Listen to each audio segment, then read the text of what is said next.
A little girl stood in the rain, clutching a faded photograph. She looked up at the Mafia boss and asked him to be her dad for just one day. What she didn't know, he was the reason she needed a dad in the first place. And that one day would cost him everything.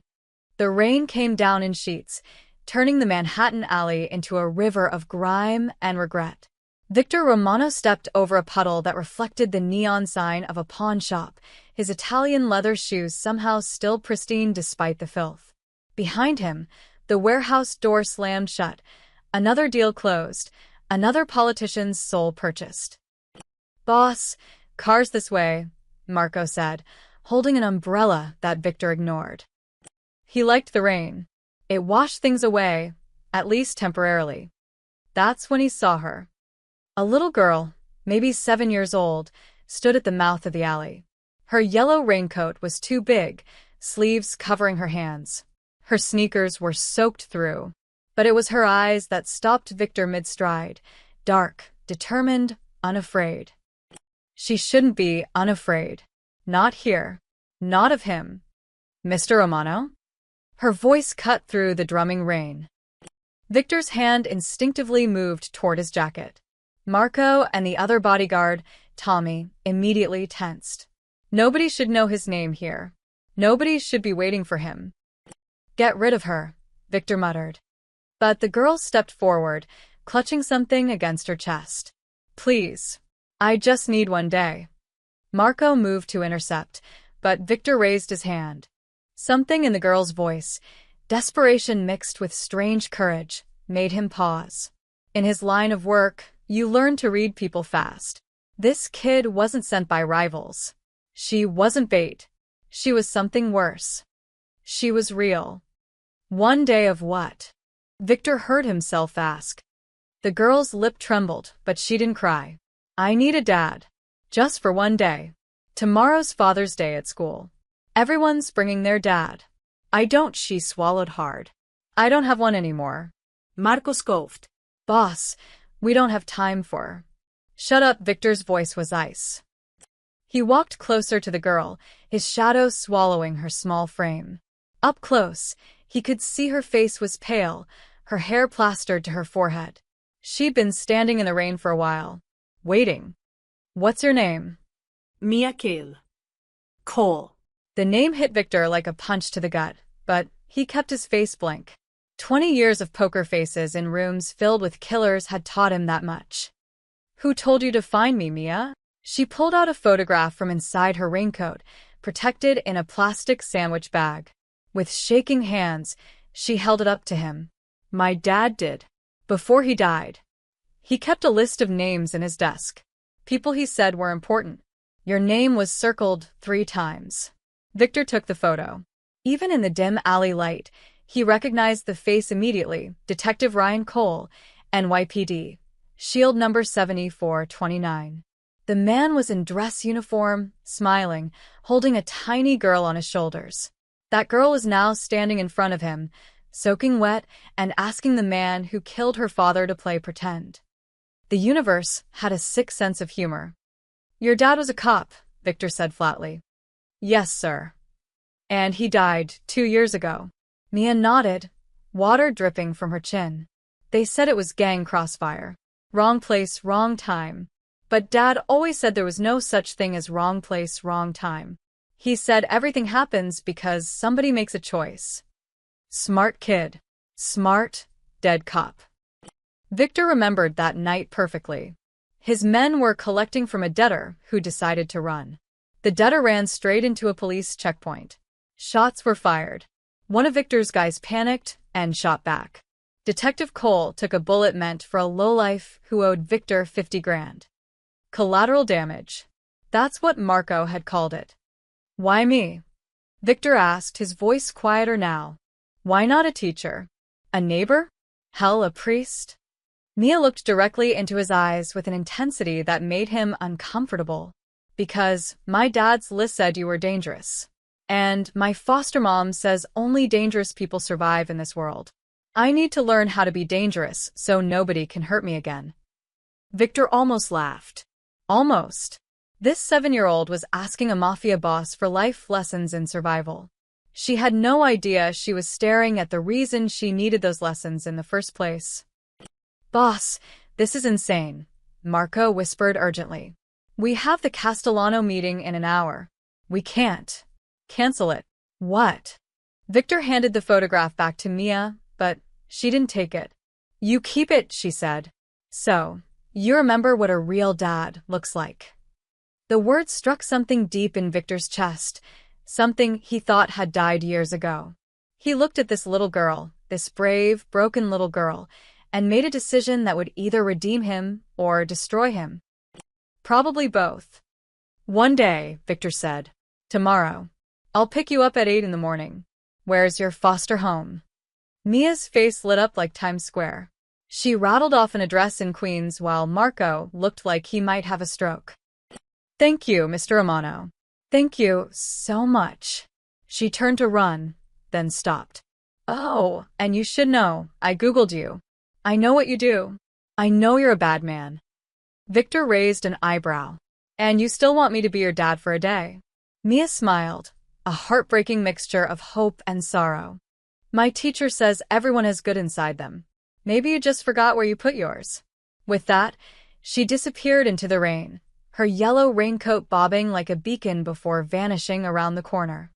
Victor stood in the alley, holding the photograph of the man he'd killed, staring at the ghost of innocence that had just asked him for the impossible. "Boss, this is a mistake," Marco said carefully. "A huge mistake." Victor pocketed the photo and walked toward the car. Yeah. "But it's my mistake to make." As Tommy opened the car door, Victor glanced back at the empty alley. Somewhere in the rain-soaked darkness, he could have sworn he heard a little girl laughing. It was the saddest sound he'd ever heard. Victor didn't sleep that night. He sat in his penthouse office, surrounded by bulletproof windows and million-dollar views he never looked at. The photograph of Detective Ryan Cole lay on his desk, illuminated by a single lamp. Victor had pulled the file. He kept files on everyone his organization touched, intentionally or not. Detective Ryan Cole. Age 34 at time of death. Decorated officer. Widower, his wife died of cancer when Mia was 3. No siblings. Parents deceased. The man had been alone in the world except for one little girl. One little girl, who was now alone too. "You're actually going through with this?" Marco stood in the doorway, arms crossed. "Boss, think about what this looks like. You show up with some cop's kid to a school event? Every Fed in the city will be watching you." "Let them watch." Victor poured himself a whiskey he wouldn't drink. "I gave her my word." "Your word?" Marco laughed bitterly. "Since when does your word mean anything to dead cops and their kids?" The glass shattered against the wall, missing Marco's head by inches. "Get out." Marco left without another word, but Victor knew he was right. This was insane, reckless, dangerous on levels he couldn't even calculate yet. But something about that little girl standing in the rain, asking the man who destroyed her life to pretend to be her father, it had cracked something open inside him that he'd welded shut 15 years ago. Victor opened his desk drawer and pulled out another photograph, one he never showed anyone. A boy, maybe 10 years old, grinning gap-toothed at the camera. His son, Daniel, dead at 12. Caught in a rival family's retaliation strike. Collateral damage. That's when Victor Romano had died too, and something colder had taken his place. He'd burned the rival family to the ground, salt and earth, until nothing remained but memories and gravestones. And he'd sworn never to feel anything again. Yet here he was, staring at a dead cop's daughter who'd somehow found the one crack in his armor. "Fool," he muttered to himself. At 7:45 a.m., Victor stood outside a rundown foster home in Queens, feeling more nervous than he'd felt facing down federal prosecutors. His driver, Tommy, waited in the car, confusion written all over his face. The door opened before Victor could knock. Mia stood there in a white dress with yellow flowers, her hair in pigtails tied with ribbons. She'd clearly put enormous effort into looking perfect. Behind her, a tired-looking woman in her 50s, presumably the foster mother, watched with suspicious eyes. You must be Mr. Romano, the woman said coldly. Mia told me about your arrangement. Mrs. Patterson, I presume. I checked you out, her voice could have frozen fire. I know who you are. What you do. If this child comes back with even a scratch. She won't, Victor said simply. Mrs. Patterson studied him for a long moment, then looked down at Mia, whose eyes were pleading. The foster mother sighed. Be back by 6. And Mia? Keep your phone on. I will. Thank you, Mrs. Patterson. Mia grabbed a small backpack and practically skipped to Victor's car. As Tommy opened the door, Mia paused. Wait. I forgot something. She ran back inside and returned with a piece of paper. Here. Victor unfolded it. Crayon drawings, stick figures of a man and a girl holding hands. Above them, in careful child's handwriting, my dad and me.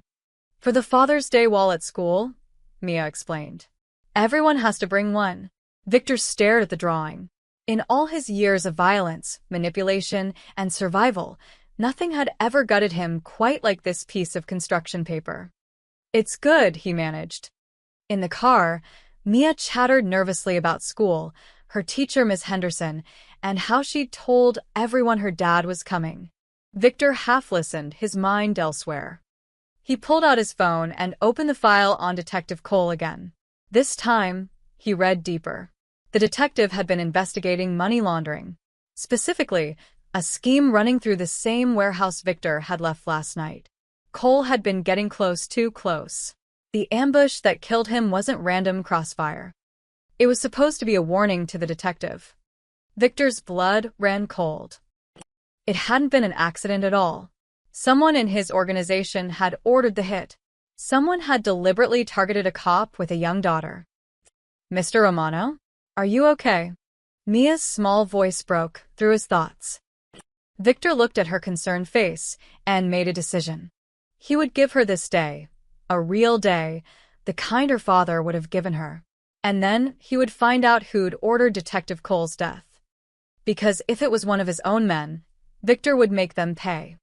I'm fine, kid, he managed something close to a smile. So, what do dads do on Father's Day? Mia's face brightened. Well, first we have to go to Daddy's favorite place. Is that okay? Sure. Where is it? Her smile faded slightly. The cemetery. I want to introduce you. Victor's throat tightened. This little girl wanted to introduce him, the man responsible for her father's death, to her father's grave. The universe wasn't just cruel. It was sadistic. Okay, Victor said quietly. Let's go meet your dad. In the rearview mirror, Tommy's eyes were wide with disbelief. But Victor ignored him. He'd already crossed the line. Might as well see where it led. Probably straight to hell.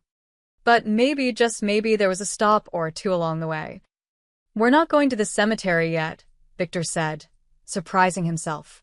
First we eat. Mia blinked. But I already had cereal. Real breakfast. The kind your dad would have made. Victor didn't know why he said it. The words just came out. 20 minutes later, they stood in Victor's penthouse kitchen, all marble countertops and appliances that had never been used. Mia's eyes were wide as she pressed her face against the floor-to-ceiling windows. You can see the whole city from here, she whispered. It's like being in the clouds. Victor opened the refrigerator. Empty except for bottled water and a container of takeout from 3 days ago. Right. Okay. Change of plans. Don't you cook? I have people who cook. Mia turned from the window, disappointment flickering across her face. Dads are supposed to cook breakfast. That's what my real dad did. Every Sunday. Pancakes shaped like Mickey Mouse. Something twisted in Victor's chest. I don't know how to make Mickey Mouse pancakes. That's okay. Regular pancakes are fine. Victor stared at his kitchen like it was a bomb he needed to defuse. He'd orchestrated million-dollar deals, negotiated with cartel leaders, survived 3 assassination attempts. Surely he could figure out pancakes. Tommy, he called to the driver waiting in the living room. Go buy pancake supplies. Boss, I don't. Now. While Tommy was gone, Victor's housekeeper, Lucia, arrived for her morning shift. She stopped dead in the doorway when she saw Mia sitting on the counter, swinging her legs. Mr. Romano? Who is this? Lucia, meet Mia. Victor hesitated. She's visiting today. Lucia's eyes narrowed. She'd worked for Victor for 8 years and had seen plenty of strange things, but never a child in this cold penthouse. I see. Does the little miss need anything? Pancakes, Mia announced cheerfully. Mr. Romano's going to make them. Lucia's eyebrows shot up. Mr. Romano doesn't cook. He's learning. Because he's my dad today. The silence that followed was deafening. Lucia looked at Victor with questions in her eyes, but she was smart enough not to ask them. Instead, she smiled gently at Mia. Well then, perhaps I can assist your father. When Tommy returned with supplies, Victor found himself standing at the stove with a mixing bowl, feeling more out of place than he'd ever felt in his life. Mia sat on the counter beside him, reading instructions from a recipe on Lucia's phone.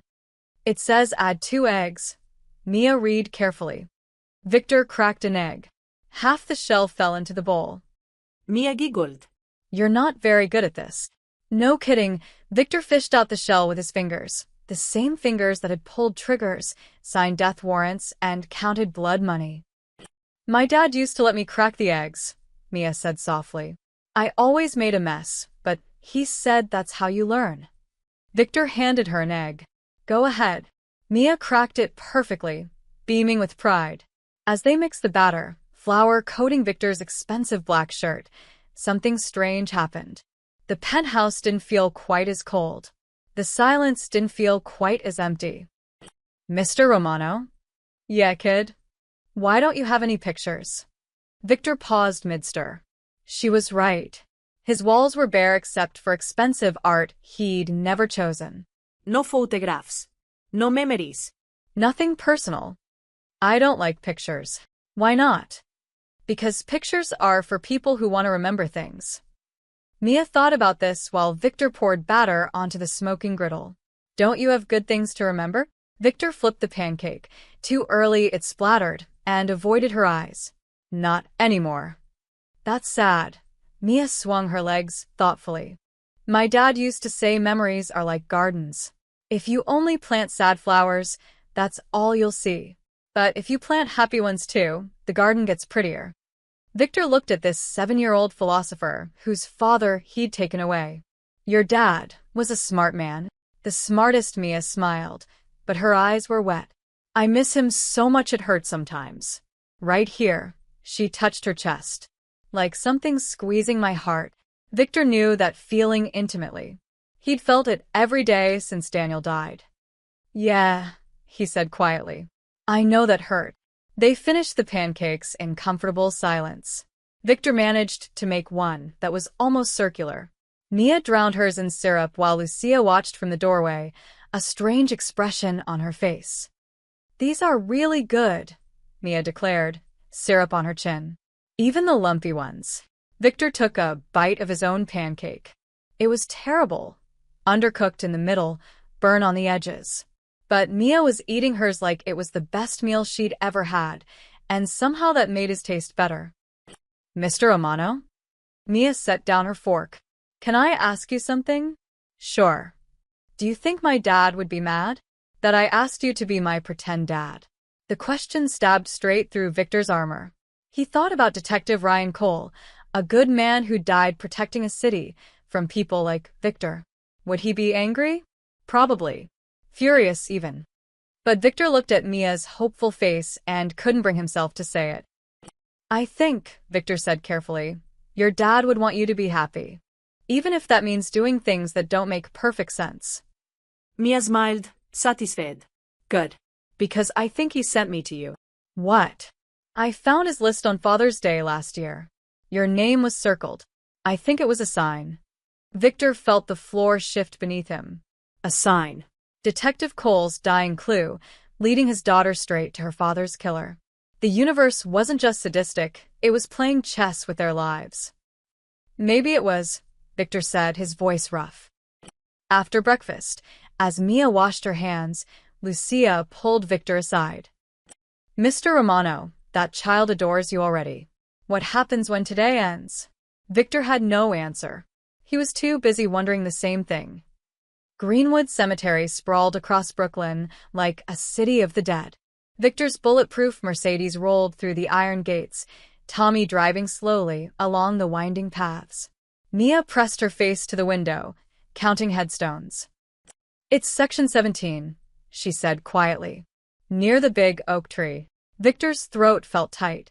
He'd sent flowers to funerals before, anonymously, to families of men he'd killed when guilt occasionally surfaced.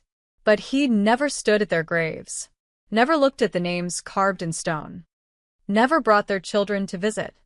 Tommy parked, and Mia climbed out clutching a bouquet of daisies she'd insisted on buying from a street vendor. Her small hand found Victor's, and she led him through rows of graves like she'd done this 100 times. She probably had. There, Mia pointed. The headstone was simple gray granite. Detective Ryan Cole, beloved father, dedicated servant 1990 to 2023. He stood for those who couldn't stand. Victor's legs felt like concrete.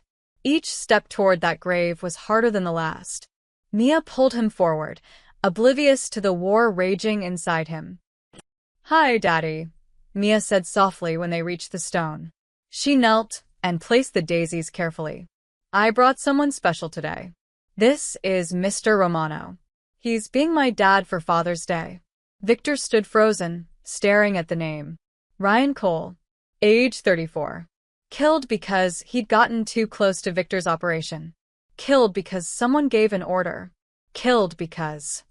"You can stand beside me if you want," Mia said, looking up at him. Victor's hand trembled as he moved next to her. The guilt wasn't just crushing him, it was suffocating him, squeezing his lungs until he couldn't breathe. "I know you're watching, Daddy," Mia continued, talking to the stone like her father could hear. "I know you're proud of me. Mrs. Patterson says I'm doing really good in school. And Mr. Romano is nice. He made me pancakes this morning. They were kind of burnt, but that's okay." Victor closed his eyes. This was hell.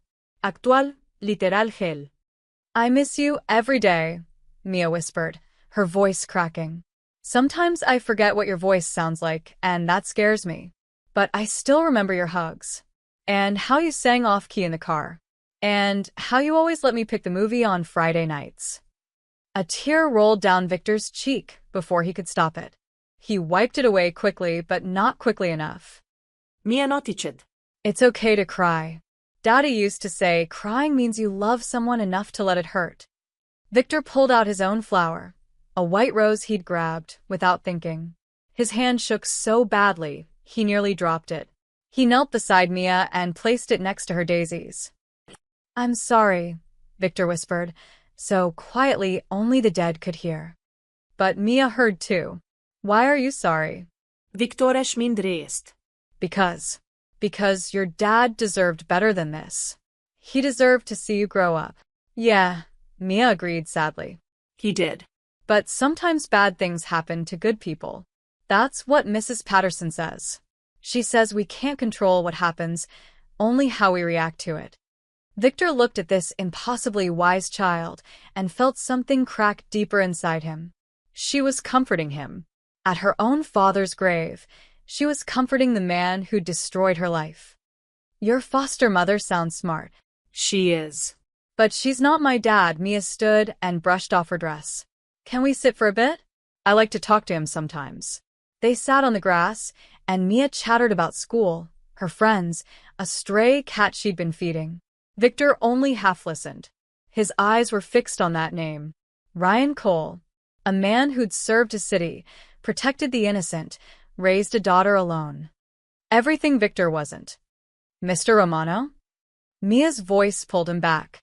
"Do you have anyone buried here?" Victor thought of Daniel's grave, 200 miles away in a cemetery he couldn't bear to visit. "Yeah." "My son." Mia's eyes went wide. "You have a son?" "Had. He died when he was 12-inch. "Oh," Mia was quiet for a moment.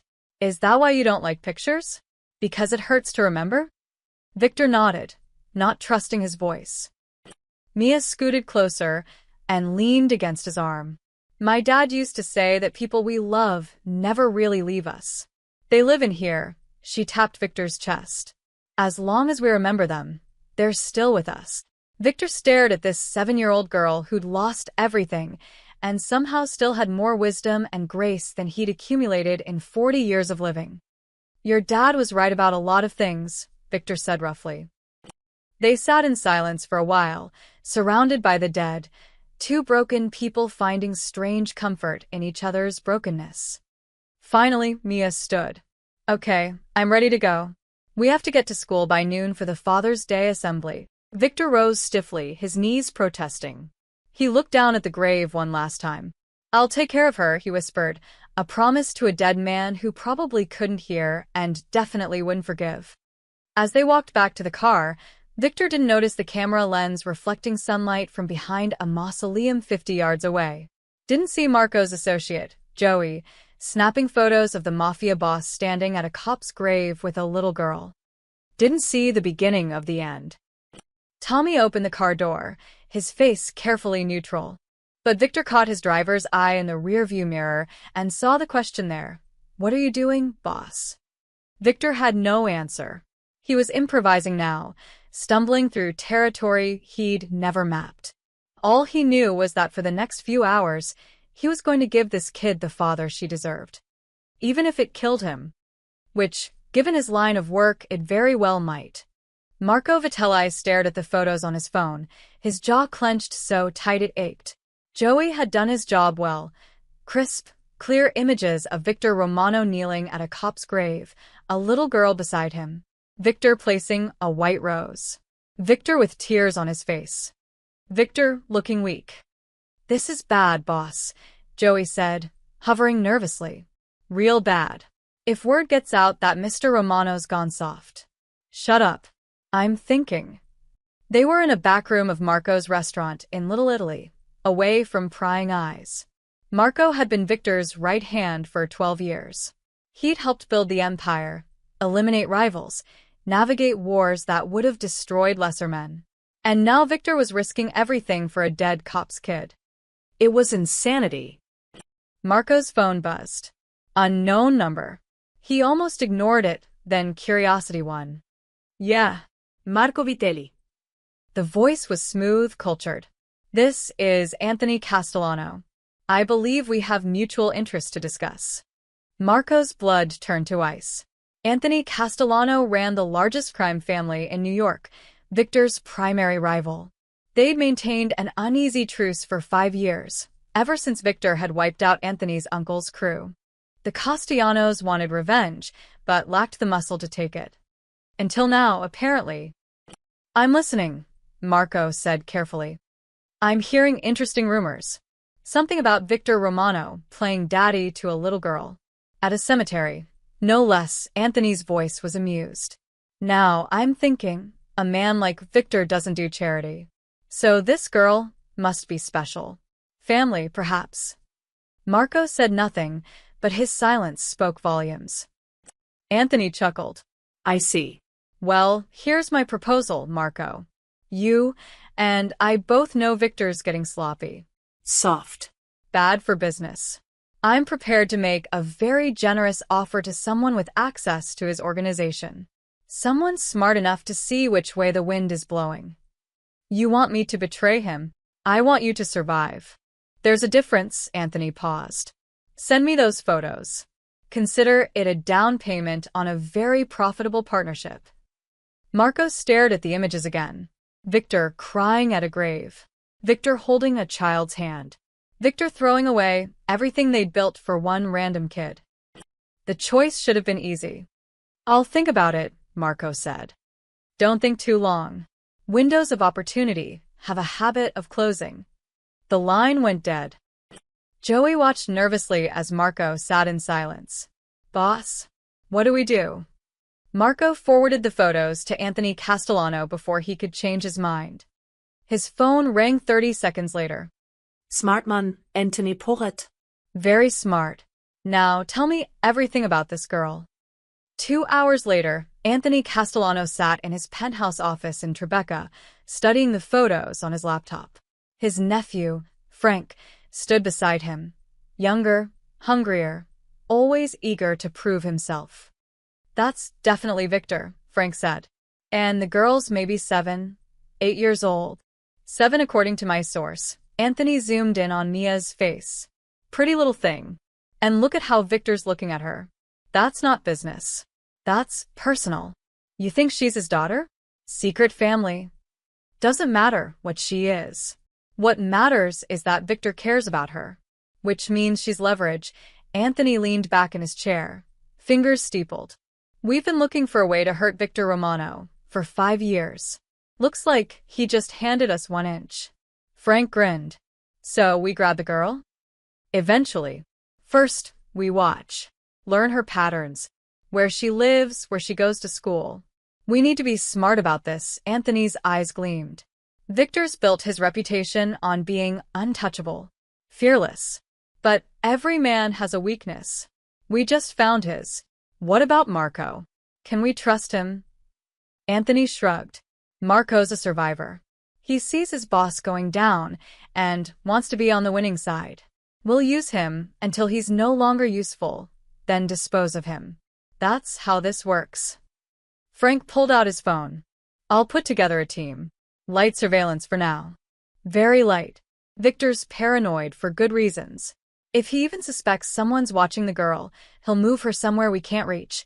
Anthony looked at the photo of Victor and Mia sitting beside Ryan Cole's grave. No, we play this patient. Let Victor enjoy his little father-daughter fantasy. Let him get comfortable. Careless. And then? Anthony's smile was cold. Then we take everything that matters to him and make him watch it burn. Just like he did to my uncle. Victor had no idea that 40 miles away, men were planning to destroy the one good thing he'd tried to do in 20 years. He was too busy standing backstage at Mia's school, surrounded by actual fathers in khakis and polo shirts, feeling like a wolf in a petting zoo. Mr. Romano? Mia tugged his sleeve, eyes bright with excitement. We're about to start. Are you nervous? Terrified, Victor admitted honestly. Mia giggled. Don't be. You just have to stand there and look like a dad. You're already good at that. Victor wasn't good at anything remotely resembling normalcy, but he followed Mia into the auditorium anyway. 200 children and their fathers filled the room. Teachers bustled about with cameras. Principal Chin gave a speech about the importance of father figures. And Victor stood beside Mia in her white dress with yellow flowers, her small hand gripping his like a lifeline, both of them pretending everything was normal. Both of them pretending they weren't already in danger. Because 3 rows back, in the audience, a man with a telephoto camera was taking more pictures. Not Joey this time, one of Frank Castellano's men, documenting everything. The school name, the classroom number, the faces of Mia's teachers. Victor felt the back of his neck prickle, that sixth sense that had kept him alive through a dozen assassination attempts. Something was wrong. He scanned the crowd but saw nothing obvious. Just parents and children celebrating Father's Day. But the feeling wouldn't leave. Mr. Romano? Mia whispered. You okay? You look worried. Victor forced a smile. I'm fine, kid. Let's enjoy your day. But his hand moved instinctively to his jacket, checking for the gun he'd left in the car. Old habits. Survival instincts screaming that the walls were closing in. He just didn't know how right he was. Or how little time they had left. After the school assembly, where Mia had beamed while showing off her dad, and Victor had survived the mortifying experience of being introduced to teachers and other parents, Victor made an impulsive decision. Tommy, take us to Coney Island. His driver nearly swerved into a lamppost. Boss. Coney Island. You heard me. In the back seat, Mia's eyes went wide. Really? The amusement park? You said you wanted a real Father's Day, right? That's what dads do. They take their kids to do fun stuff. Victor had no idea if this was actually true. He'd rarely taken Daniel anywhere fun before the boy died. Work had always come first. Always the wrong choice. Mia squealed with delight, bouncing in her seat. Can we ride the cyclone? And get cotton candy? and play the ring toss games. Sure, kid. Whatever you want. 20 minutes later, Victor Romano, a man who controlled half of New York's underground economy, stood in line at a ticket booth surrounded by screaming children and exhausted parents. He was overdressed in his black suit, conspicuous and deeply uncomfortable. He'd also never felt more alive. "How many tickets, sir?" the teenage attendant asked, barely looking up from her phone. Victor looked at Mia. "How many do we need?" "Lots," Mia declared. Victor bought 200 tickets, which made the attendant finally look up and take notice. "Big day planned, huh?" "The biggest," Mia said proudly, grabbing Victor's hand. "It's Father's Day." The attendant smiled. "That's sweet. Have fun, you 2-inch." As they walked away, Victor realized the girl had assumed they were actually father and daughter. Something about that made his chest tight. For the next 2 hours, Victor Romano disappeared. In his place was just a man trying to make a little girl smile. They rode the bumper cars, Mia laughing hysterically as she crashed into Victor repeatedly. They played ring toss, where Victor's steady aim, honed by years of firearms training, won Mia a giant stuffed elephant she named Mr. Trunks. "He's perfect," Mia declared, hugging the elephant. "I'm going to keep him forever." "Forever's a long time, kid." "I know. That's how long I'll remember today." Victor had to look away before she saw his face. They rode the Ferris wheel as the sun began to set, New York City sprawling beneath them in golden light. At the top, Mia pressed her face to the window. "Mr. Romano? Can I tell you something?" "Shoot. I was really scared to ask you to be my dad.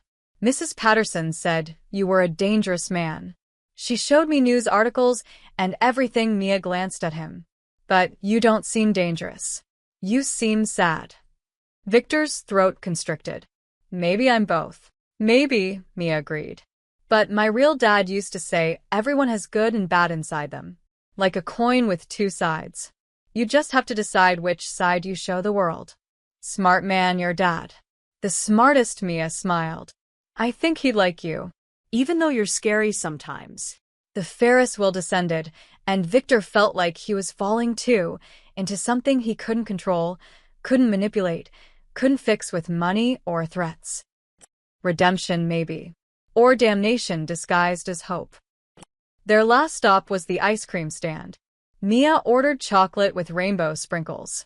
Victor got vanilla, his first ice cream in probably 15 years.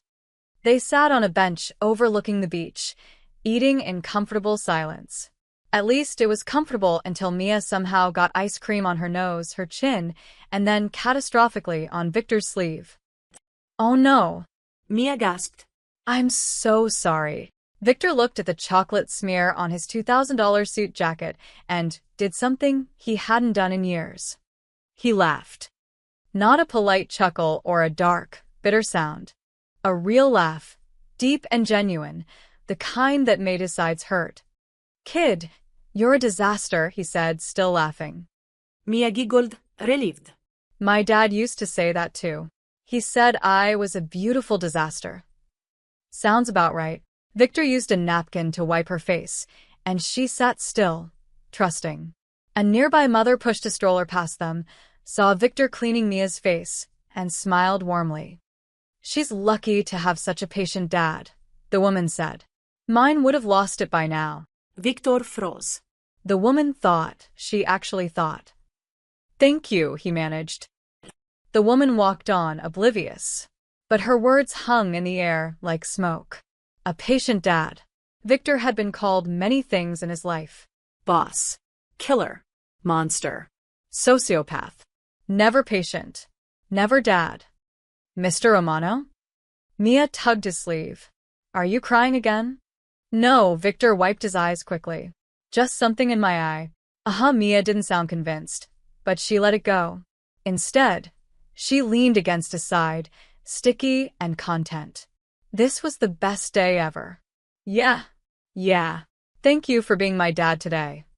Victor put his arm around her small shoulders, this child who'd lost everything and still found joy in ice cream and stuffed elephants. This child who'd somehow cracked open his carefully constructed armor and found the human being he'd buried 2 decades ago. "Thank you for asking me," he said quietly. They watched the sun set over Coney Island, two broken souls pretending to be whole, neither knowing that in the parking lot, a black SUV sat watching. Inside, Frank Castellano's men documented everything with long-range cameras. The ice cream, the laughter, the hug. Evidence of weakness.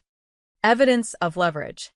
Evidence that Victor Romano cared about something other than power. And, in their world, caring was the most dangerous thing you could do. As they walked back to the car, Mia carrying Mr. Trunks, Victor carrying what was left of his ice cream, Victor's phone buzzed.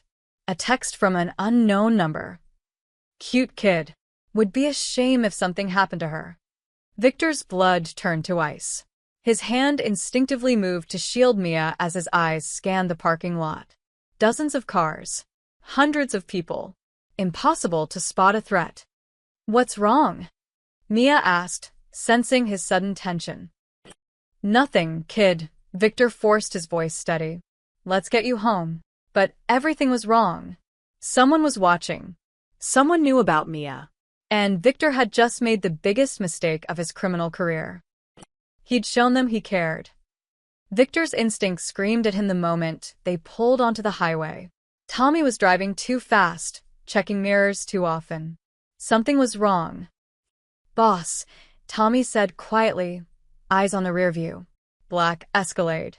Been following us since Coney Island." Victor's jaw clenched. "How many occupants?" "At least 3. Maybe 4". In the back seat, Mia hummed happily, oblivious, hugging Mr. Trunks. Victor calculated angles, exit strategies, potential casualties. The highway was packed with evening traffic, too many civilians, too many witnesses. "Take the next exit," Victor ordered. "We'll lose them in the side streets." Tommy merged right, but the Escalade followed. Then a second vehicle appeared, a black Charger, boxing them in from the left. "Boss, we got company on both sides." Victor's hand moved to the gun holster at his ankle. "When I say duck, you hit the brakes hard. Understand?" "Yes, sir." "Mr. Romano?" Mia's voice was small. "Why are you acting weird?" Victor turned to her, forcing a smile that probably looked more like a grimace. "Just a car game, kid. When I say duck, you get down on the floor, okay? Like hide and seek." Mia's eyes widened. She wasn't stupid. She knew something was wrong, but she nodded bravely. The Escalade pulled alongside them. Victor saw the rear window rolling down. "Duck," he shouted. Tommy slammed the brakes. Mia dropped to the floor, and the world exploded in gunfire. Bullets punched through the passenger window, spiderwebbing the bulletproof glass, but not penetrating. Victor threw himself over Mia, shielding her small body with his own. More shots. The Charger was firing too, trying to shred their tires. "Go, go, go." Victor yelled. Tommy floored it, the Mercedes engine roaring. They swerved through traffic, horns blaring. The Escalade tried to keep pace, still firing. A bullet hit the rear window, and this time the glass cracked deeper. "They've got armor-piercing rounds," Tommy shouted. Victor made a split-second decision. Take the warehouse district. Now. They careened off the exit ramp, tires screaming. The pursuit vehicles followed. Mia sobbed on the floor, her hands over her ears. Victor kept his body over hers, feeling every bump and turn. "Almost there, kid," he said softly. "Just hold on." The warehouse district was a maze of abandoned buildings and dead-end streets, territory Victor knew intimately. Tommy whipped around corners, the Mercedes' superior handling buying them seconds. "Left here," Victor directed. Then, immediate right. They skidded into an alley barely wide enough for the car. The Escalade tried to follow and scraped metal against brick walls, slowing down. The Charger overshot the turn entirely. "Stop here," Victor commanded. Tommy hit the brakes. Victor was already moving, pulling Mia from the floor. "Listen to me very carefully. We're going to run to that building." He pointed to a warehouse with a broken door. "Stay behind me." Don't stop. Don't look back. Understand? Mia nodded, tears streaming down her face, still clutching the stuffed elephant. They burst from the car just as the Escalade screeched into the alley behind them. Victor shoved Mia toward the warehouse, his body between her and the gunman. Shots rang out, bullets whining past his head. 10 feet from the door. 5 feet. Something hot punched Victor's left arm, spinning him sideways. He bit back a scream and kept moving, grabbing Mia with his right hand and diving through the warehouse entrance. More gunfire shattered windows above them. Victor kicked the door shut and dragged Mia behind a concrete pillar. His arm was on fire, blood soaking through his jacket. "You're hurt." Mia's voice was panicked. "You're bleeding." "I'm fine." Victor pulled out his phone with shaking hands and texted an address to a contact marked only as L. Then he sent another message. Code black. Hostile pursuit. Immediate extraction. Outside. Car doors slammed. Voices shouted in Italian. At least 4 men, maybe 5. Professional hitters, not street thugs. Castellano's men. Victor checked his gun 6 rounds. Not nearly enough. "Mr. Romano?" Mia's voice was tiny. I'm scared. "Me too, kid." Victor pulled her close with his good arm. "But I'm not going to let anyone hurt you. I promise." Footsteps approached the warehouse. Victor heard the distinctive sound of shotgun pumps. Then, Salvation sirens in the distance. Getting closer. "Police!" Someone shouted outside. "Drop your weapons." The footsteps retreated. Engine started. Tires squealed. Within seconds, the attack was over, the shooters vanishing like smoke. Victor slumped against the pillar, his arm throbbing. Mia immediately crawled to him, her small hands fluttering over his wound. "We need to stop the bleeding," she said, her voice steadier now. She pulled off her white cardigan, now dirty and torn, and pressed it against his arm. "My dad taught me first aid. He said pressure stops bleeding." Victor watched this 7-year-old girl, traumatized and terrified, trying to save the man who'd gotten her into this mess. The man who'd killed her father. The man who was now bleeding because he'd chosen to protect her. "You're a brave kid," he managed.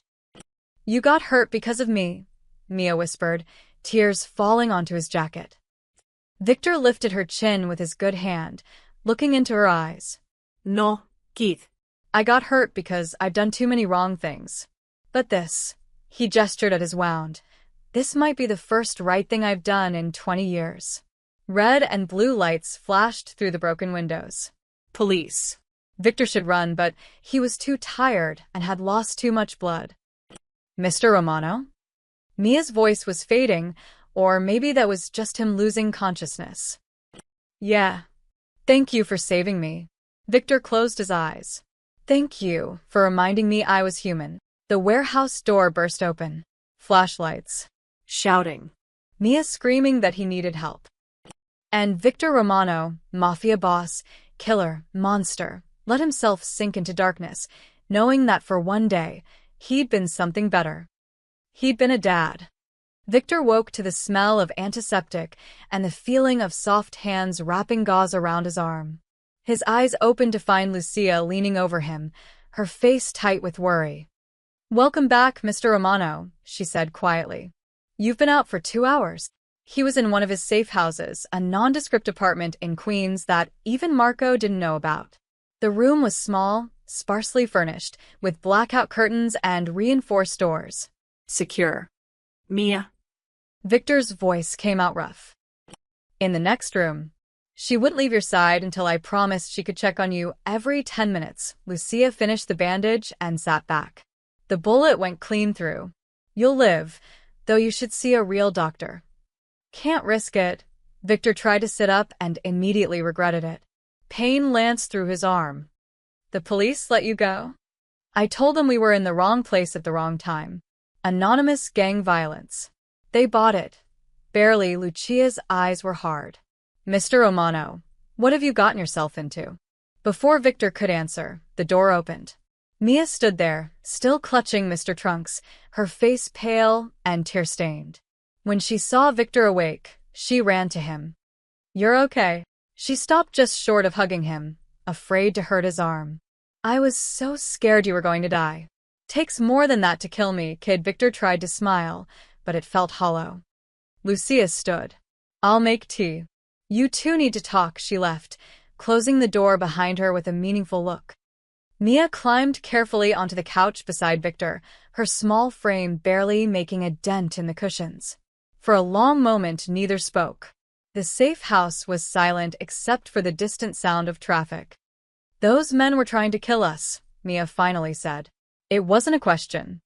"Yes. Because of you. Because of what you do." Victor looked at this impossibly perceptive child and knew the time for pretending was over. "Yes." Mia hugged Mr. Trunks tighter. "My dad was investigating bad people when he died. Mrs. Patterson told me." She said he was trying to stop criminals from hurting people. Victor's stomach twisted. Mia. "Were you one of the bad people he was investigating?" The question hung in the air like a guillotine blade. Victor could lie, should lie. But when he looked at Mia's eyes, her father's eyes, he couldn't do it. "Yes," he whispered. Mia didn't cry, didn't scream. She just stared at him with those dark, knowing eyes. "Did you kill my dad?" "Not directly," Victor's voice cracked.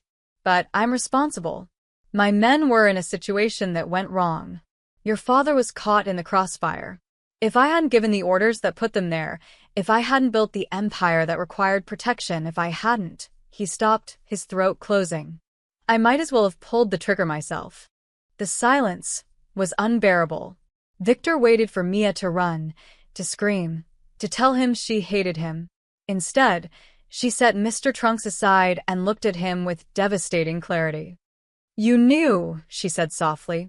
"When I showed you his picture in the alley, you knew who he was." "Yes." "And you still said yes to being my dad for a day." Victor nodded, unable to speak. Mia's lower lip trembled. Then the tears came, not angry tears, but deep, soul-breaking sobs. She cried for her father, for her lost childhood, for the impossible situation they were both trapped in. Victor wanted to comfort her, but didn't feel he had the right. He just sat there, bleeding through his bandage, watching this little girl's heart break all over again. Finally, Mia wiped her eyes and looked at him. "Why did you say yes? If you knew you killed my dad, why did you agree to be my pretend dad?" Victor had asked himself the same question 100 times. "Because I thought I could give you one good day. One day where you felt like you had a father again. I thought," he laughed bitterly. "I thought maybe I could do one good thing before I died. Turns out I just made everything worse." "You saved my life today," Mia said quietly. "You got shot protecting me. That's not making things worse. I'm the reason you were in danger in the first place." Maybe Mia scooted closer, surprising him. "But you're also the reason I'm alive right now. My dad used to say that people aren't just one thing. They're not all good or all bad. They're both mixed together." Victor looked at this child who should hate him, who had every right to hate him, and saw only compassion in her eyes. It was more than he deserved. More than he could bear. "I'm sorry," he said, the words breaking. "I'm so sorry, Mia." "I can't bring your father back. I can't undo what I've done. But I'm sorry." Mia was quiet for a long moment. Then she said something that changed everything. "Then make it right. Please." Victor stared at her. "What?" "My dad always said sorry doesn't mean anything without action. If you're really sorry, then do something about it. Be better. Help people instead of hurting them." Her voice was fierce despite the tears. "Don't let my dad die for nothing." No one had ever asked Victor Romano to be better. They'd asked him to be stronger, richer, more ruthless. But never better. Never good. "I don't know if I can," he admitted. "Try," Mia said simply. "That's all my dad ever asked of people. Just try." She leaned against his good shoulder, and Victor put his arm around her. They sat like that while the sun set outside the blackout curtains, a killer and his victim's daughter, bound together by tragedy and an impossible request. To be better. To try. In the kitchen, Lucia listened through the door, tears running down her face. In all her years working for Victor Romano, she'd never heard him apologize for anything. Maybe miracles were possible after all. Or maybe they were both about to get killed for believing in one. Victor's phone buzzed at 3 a.m. He hadn't been sleeping, couldn't sleep with Mia in the next room, and assassins hunting them. His arm throbbed despite the painkillers Lucia had given him. The text was from Tommy. Boss. Need to see you. Alone. Urgent. Victor texted back an address. A 24-hour diner in Brooklyn. Public enough to be safe. He checked on Mia one last time. She was curled up under blankets, Mr. Trunks clutched to her chest, finally sleeping after hours of nightmares. Lucia appeared in the doorway. You're going out? In your condition? I have to. Stay with her. Don't open the door for anyone except me. Not even Marco. Victor met her eyes. Especially not Marco. Something in his tone made Lucia nod without argument. She'd worked for Victor long enough to know when something was dangerously wrong. Tommy sat in a corner booth, a cup of cold coffee in front of him. His face was pale, and his hands shook slightly. Tommy, who'd driven through 3 ambushes without flinching. Victor slid into the booth. Talk. Boss, I didn't know who else to tell. I've been with you for 8 years. Loyal. You know that, right? Tommy, what is it? Tommy pulled out his phone and opened a photo. Victor's blood turned to ice. It was him and Mia at the cemetery. A perfect shot of them standing at Ryan Cole's grave, Victor's hand on Mia's shoulder. Professional quality. Surveillance grade. Where did you get this? Joey, Marco's guy. He's been drinking at my brother's bar. Got sloppy drunk last night and started bragging. Tommy's voice was tight with anger. Said Marco had him following you all day yesterday. Taking pictures. Documenting everything. Victor's jaw clenched. Keep talking. Joey said Marco sent the photos to someone. Wouldn't say who, but Tommy pulled up another image. I managed to grab his phone while he was in the bathroom. Found this in his deleted messages. The screenshot showed a text conversation. The contact was listed as AC, and the messages made Victor's blood boil. Atsi, smart man. Very smart. Now tell me everything about this girl, Marco. Her name is Mia Cole, detective's daughter. Victor's been playing house with her, AC. Perfect. Keep me updated on locations. There's a bonus in this for you, Marco. Just get me out before the ship sinks. AC, Victor said quietly. Anthony Castellano. That's what I figured. Tommy looked sick. Boss, Marco sold you out. He's the reason those shooters knew where you'd be. He's been feeding them information. Victor stared at the messages, rage building in his chest like a pressure cooker. Marco. His right-hand man for 12 years. The person he'd trusted with his life, his business, his secrets. Selling him out to protect himself. There's more, Tommy said hesitantly. I did some digging. Marco's been moving money. A lot of money. Into offshore accounts. Has been for months. How much? 3 million. Maybe more. And boss, Tommy swallowed hard. I found something else in Joey's phone. Proof that the hit on Detective Cole 2 years ago, it wasn't random crossfire. Victor's entire body went still. What are you saying? Tommy showed him another screenshot, a text thread from 2 years ago. Marco to an unknown number. The cops getting too close to the warehouse operation. Needs to be handled. Make it look accidental. The unknown number. Consider it done. The date stamp was 3 days before Ryan Cole died. Victor felt like he'd been punched in the gut. The ambush. The random gang violence. The detective who just happened to be in the wrong place at the wrong time. It had all been Marco. Marco had ordered the hit. Marco had killed Mia's father. Marco had set up the situation that destroyed that little girl's life. And then, when Victor had tried to make amends, tried to give Mia one good day, Marco had betrayed him again to save his own skin. Boss. Tommy's voice sounded distant. What do you want me to do? Victor's hands were shaking with fury. Where is Marco now? His restaurant. Joey said he's there every night until 4 a.m., counting money. Victor stood, his wounded arm screaming in protest.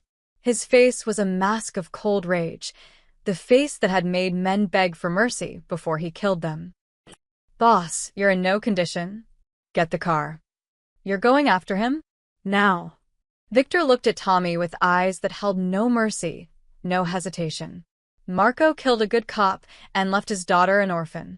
Then he tried to get that same little girl killed to cover his own tracks. He's betrayed everything we built, not that it was worth much to begin with, and he's destroyed the one chance I had at doing something right. What are you going to do? What I should have done years ago. Victor headed for the door. Clean house. 20 minutes later, Victor stood outside Marco's restaurant. Through the window, he could see his former lieutenant counting cash at a table, Joey standing guard. Victor's phone buzzed. A text from Lucia. Mia woke up asking for you. What should I tell her? Victor stared at the message. He thought about Mia's words. Make it right. Be better. He thought about the promise he'd made at Ryan Cole's grave. And he thought about Marco inside, the man who'd killed her father and was now trying to kill her too.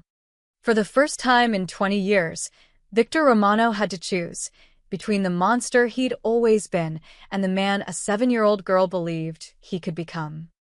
Between revenge and redemption. Between the gun in his jacket and the phone in his hand. He made his choice. Victor texted back. Tell her I'm fixing a mistake. Tell her I'm trying to be better. Then he dialed 911. I'd like to report illegal activity at Marco's Ristorante in Little Italy, Victor said calmly. Money laundering, racketeering, and evidence of a murder for hire from 2 years ago. Detective Ryan Cole, NYPD. The evidence is in the office safe, combination 4-7-2-9-inch. He hung up and watched through the window as Marco laughed at something Joey said, completely unaware that his empire was about to collapse. Victor turned and walked away. No confrontación. No violence. No satisfaction of seeing Marco's face when he realized who destroyed him. Just the quiet knowledge that for once, maybe for the first time, Victor Romano had chosen to be better instead of worse. For Mia. But as he climbed into Tommy's car, Victor's phone rang. Unknown number. He answered. Very noble, Victor. Anthony Castellano's smooth voice purred. Turning in your own, Lieutenant. But it doesn't change anything. I have 40 men. You have a wounded arm and a little girl to protect. How long do you think you can run? The line went dead. Victor closed his eyes. He'd chosen redemption. But redemption came with a price. And that price was about to be paid in blood. Victor burst through the safe house door at 4:15 a.m. Lucia jumped from the couch, her hand on her chest. Mr. Romano, you scared me half to. We need to leave. Now Victor was already moving toward Mia's room. They found us. How? We've been so careful. Marco had tracking software on my phone. I just figured it out. Victor cursed himself for being so stupid, so careless. Get Mia ready. We have maybe 10 minutes. But they didn't even have 5. The window exploded inward, glass spraying across the living room. Smoke grenades followed, filling the apartment with thick gray clouds. Lucia screamed. Victor grabbed her and pulled her toward Mia's room. Mia, he shouted through the smoke. We're leaving now. The little girl emerged from her room, eyes wide with terror, clutching Mr. Trunks. Victor scooped her up with his good arm, his wounded one screaming in protest. There's a tunnel, he told Lucia. Kitchen pantry, behind the false wall. It leads to the building next door. Take Mia. Don't stop running until you reach Tommy. He's waiting 2 blocks south in a blue Honda. What about you? Lucia demanded. I'll hold them off. Give you time. No. Mia struggled in Lucia's arms as the housekeeper grabbed her. You can't stay. They'll kill you. Victor met Mia's eyes. In that moment, he saw Ryan Cole's daughter, the brave little girl who'd stood in the rain and asked a monster to be her father. The child who'd asked him to be better. Listen to me, kid. I need you to be brave one more time. Can you do that? Mia nodded, tears streaming down her face. Good. Now go with Lucia. Don't look back. And remember, Victor's voice cracked. Remember that today, for just one day, I got to be your dad. And that was the best thing I ever did. Mr. Romano. Go. Lucia pulled Mia toward the kitchen as the front door exploded off its hinges. Men in tactical gear poured through, at least 6 of them, maybe more through the smoke. Victor fired twice, dropping the first 2. There's more coming through the windows. Lucia shouted from the kitchen. Victor ran to the kitchen entrance and saw them, 2 men climbing through, weapons raised. He fired again, caught one in the shoulder. The man fell back, screaming. The tunnel. Now. Victor shoved Lucia toward the pantry. She wrenched open the false panel, revealing a narrow crawl space. Come with us. No room for all of us. They'll catch up. Victor grabbed her shoulder. Lucia, listen. Tell Mia, tell her I'm sorry. Tell her she made me remember what it felt like to be human. Tell her yourself when this is over. Victor smiled sadly. We both know how this ends. Lucia's eyes filled with tears, but she was smart enough to know he was right. She climbed into the tunnel, pulling Mia behind her. The little girl was crying, reaching back for Victor. I don't want you to die. Mia sobbed. Please don't die. Sometimes heroes have to die, kid. That's how the good stories end. Victor's voice was gentle despite the gunfire behind him. Now go. Make your dad proud. He slammed the panel shut and shoved a refrigerator in front of it. It wouldn't stop them long, but it might buy Lucia and Mia the extra seconds they needed. Victor turned to face the living room. Through the thinning smoke, he counted shapes. 8 men. Maybe 10. All Castellano soldiers, here to kill him and take the girl. Not happening. Victor had 2 magazines left. 24 rounds. Against 10 armed professionals. The math wasn't good. But math had never been his strong suit anyway. Victor Romano. Anthony Castellano's voice echoed from outside the apartment. You're surrounded. Send out the girl, and we'll make it quick. Come get her yourself. Victor shouted back. He didn't wait for a response. He moved fast, years of survival instincts taking over. First target. The man by the window. Victor fired twice, headshot. Second target. Covering behind the couch. 3 shots, center mass. Third target. Pain exploded in Victor's leg. He'd been hit. He dropped behind the kitchen counter, blood soaking through his pants. His wounded arm was barely functional, his leg was compromised, and he was running out of ammo. He checked his watch. 3 minutes since Lucia and Mia entered the tunnel. Not enough time. More gunfire tore through the apartment. Victor blind-fired over the counter, buying seconds. 4 rounds left. 3. 2. He heard footsteps in the tunnel. No. Victor dragged himself to the refrigerator and shoved it aside with his last strength. The panel was open. One of Castellano's men had found the tunnel and was climbing through. Victor aimed with shaking hands and fired his last bullet. The man dropped. Click. Empty. Victor pulled his backup piece, a snub-nosed revolver he'd carried for 20 years. 5 rounds. He crawled into the tunnel entrance, wedging his body in the narrow space. If they wanted to reach Mia and Lucia, they'd have to go through him. Literally. Boss is down, someone shouted. Check the tunnel. Footsteps approached. Victor aimed at the opening, waiting. His vision was blurring from blood loss. He thought about Daniel, about Ryan Cole, about Mia's face when she'd asked him to be better. He'd tried. God, he'd tried. A figure appeared at the tunnel entrance. Victor fired, once, twice, 3 times. The figure fell. More shouting. More footsteps. Victor had 2 bullets left and was bleeding out fast. But Lucia and Mia had been running for 5 minutes now. Maybe 6. Tommy would have them. They'd be safe. That was enough. Victor. Anthony Castellano's voice was closer now. It's over. You're finished. Yeah, Victor whispered to the darkness. But so are you. He'd made one more call while driving back to the safe house, not to the police this time. To someone much more dangerous. To the FBI. He'd given them everything. Every account number, every name, every operation. 40 years of criminal enterprise, handed over in exchange for one promise.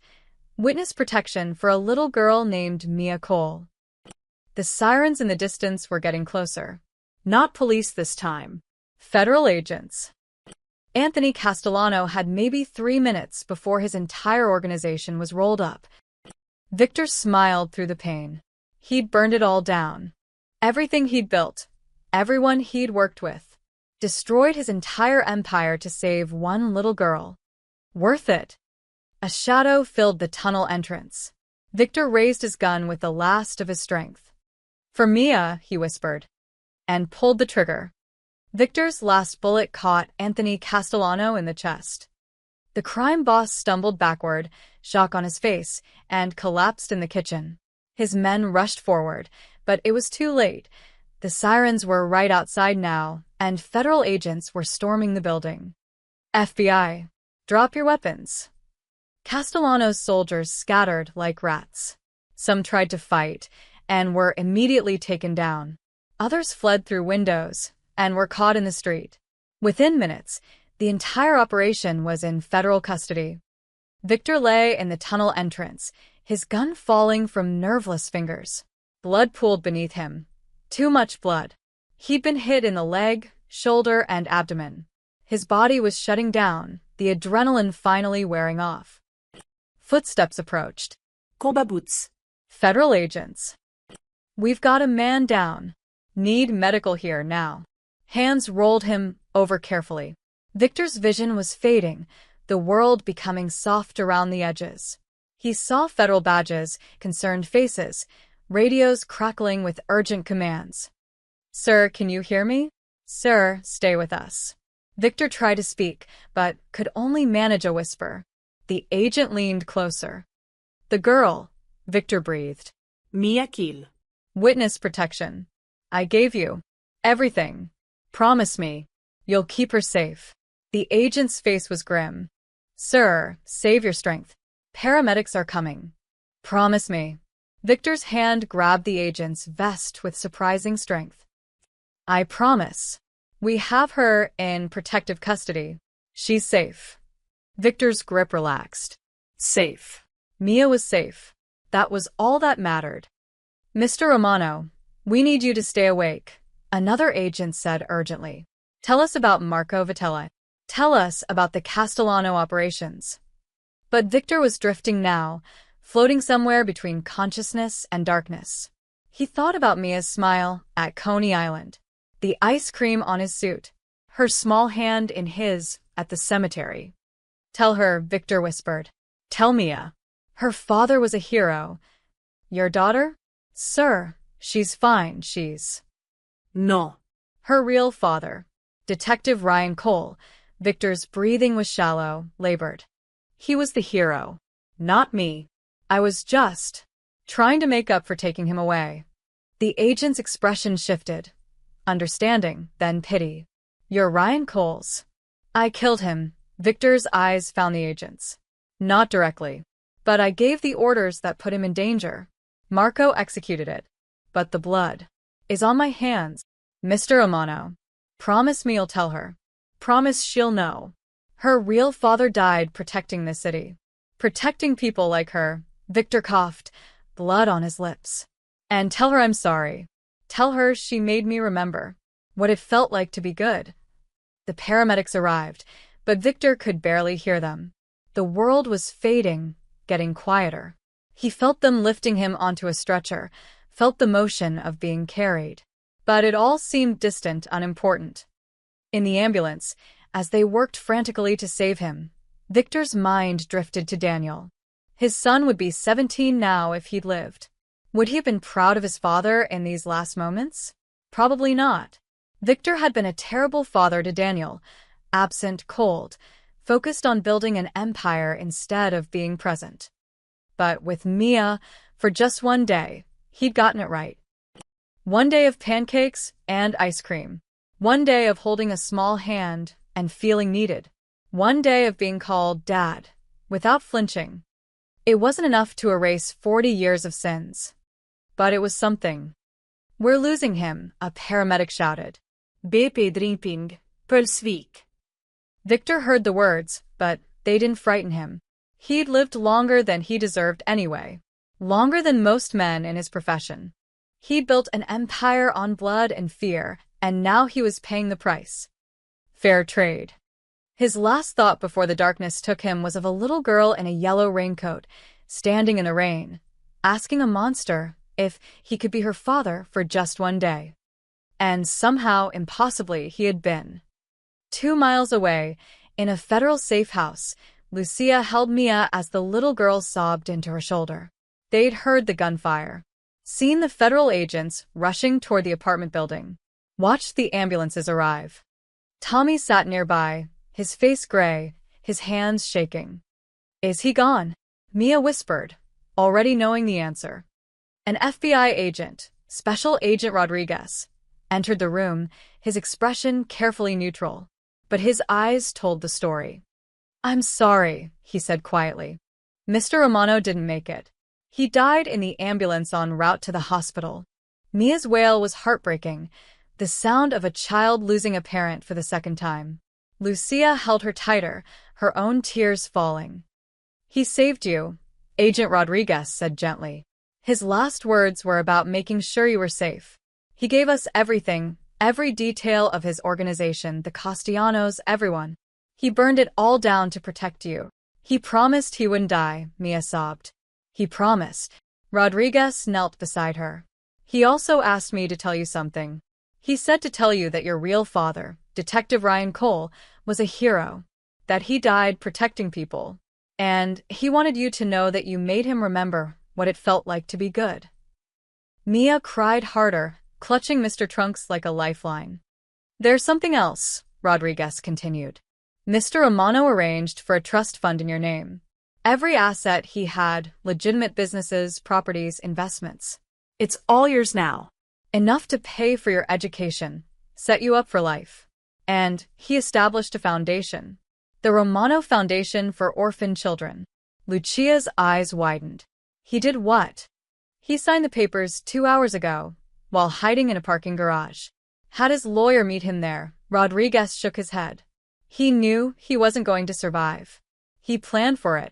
Mia looked up, her face streaked with tears. He really did try to be better, didn't he? Yes, Rodriguez said softly. In the end, he did.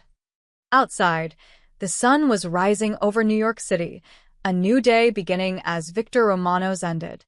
Somewhere in Little Italy, Marco Vitelli was being arrested in his restaurant.